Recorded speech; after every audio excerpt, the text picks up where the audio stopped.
প্রিয় ভক্তগণ, জানেন কি কার্তিক মাসকে বলা হয় দামোদর মাস। এই মাসে ভগবান শ্রীকৃষ্ণকে প্রদীপ দেখালে অপরিমেয় ফল পাওয়া যায়। ছোট্ট প্রদীপ ভগবানের হৃদয় জয় করতে পারে। হ্যাঁ, এই মাসে প্রদীপ জ্বালালে ঘরে আলো ছড়িয়ে যায়।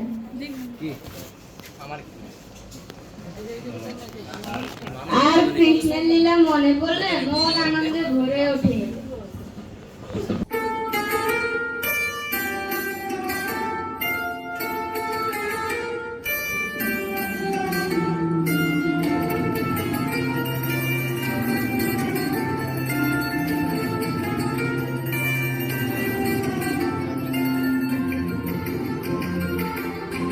ওরে দুষ্ট কানাই, সারাদিন দই মাখন খেয়ে কি করছো?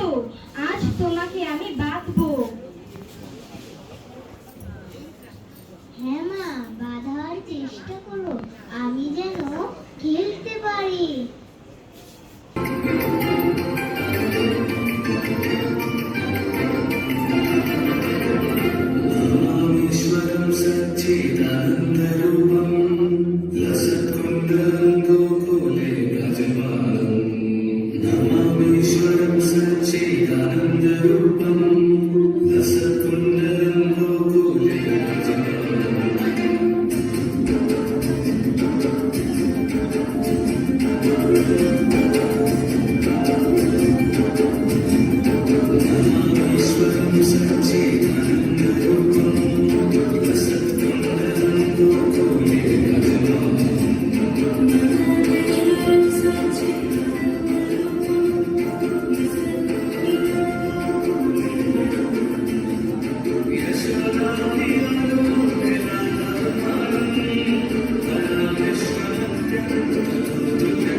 তো এই লীলা মনে করেই ভক্তরা প্রদীপ জ্বালায়, যেন যশোদার স্নেহে আলোয় কৃষ্ণ আবদ্ধ।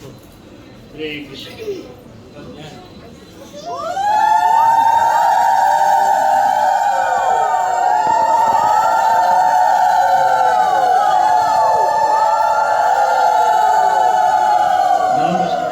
হে ভগবান, আমার ঘরে শুধু একটি ছোট্ট মাত্র প্রদীপ আছে, এটি দিয়ে তোমার পুজো করি। হে প্রভু, আমি ছোট, আমার কিছুই নেই, এই ছোট্ট প্রদীপে তোমাকে দিলাম। তোমার ছোট্ট প্রদীপ আমার হৃদয় জয় করলে।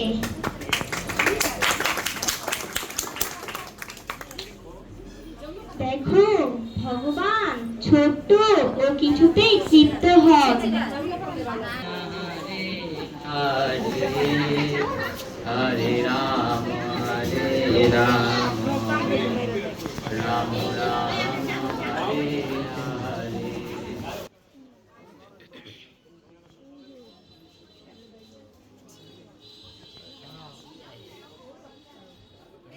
হে ভক্তগণ, শাস্ত্রে বলা আছে দামোদর মাসে প্রদীপ জ্বালালে জন্মের পাপ নষ্ট হয়, ভক্তি বৃদ্ধি পায়, ভগবান গৃহে প্রবেশ করে।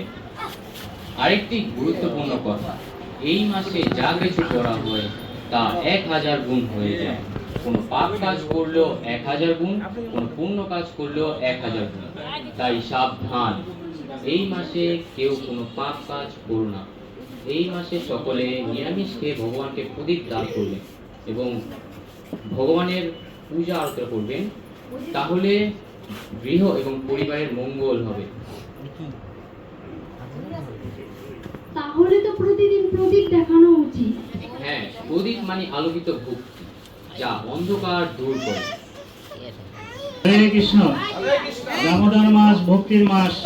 এই মাসে ভগবান শুধু গৃহে নয়, হৃদয় আলোকিত করেন। তাই আসুন সবাই প্রদীপ দেই, ভক্তি দেই, আর কৃষ্ণ প্রেমে জীবন ভরায়। হরে কৃষ্ণ। হে লাল, দেখো সব ভক্তরা তোমার লীলা স্মরণ করছে। হ্যাঁ মা, ছোট প্রদীপ দিয়েও আমাকে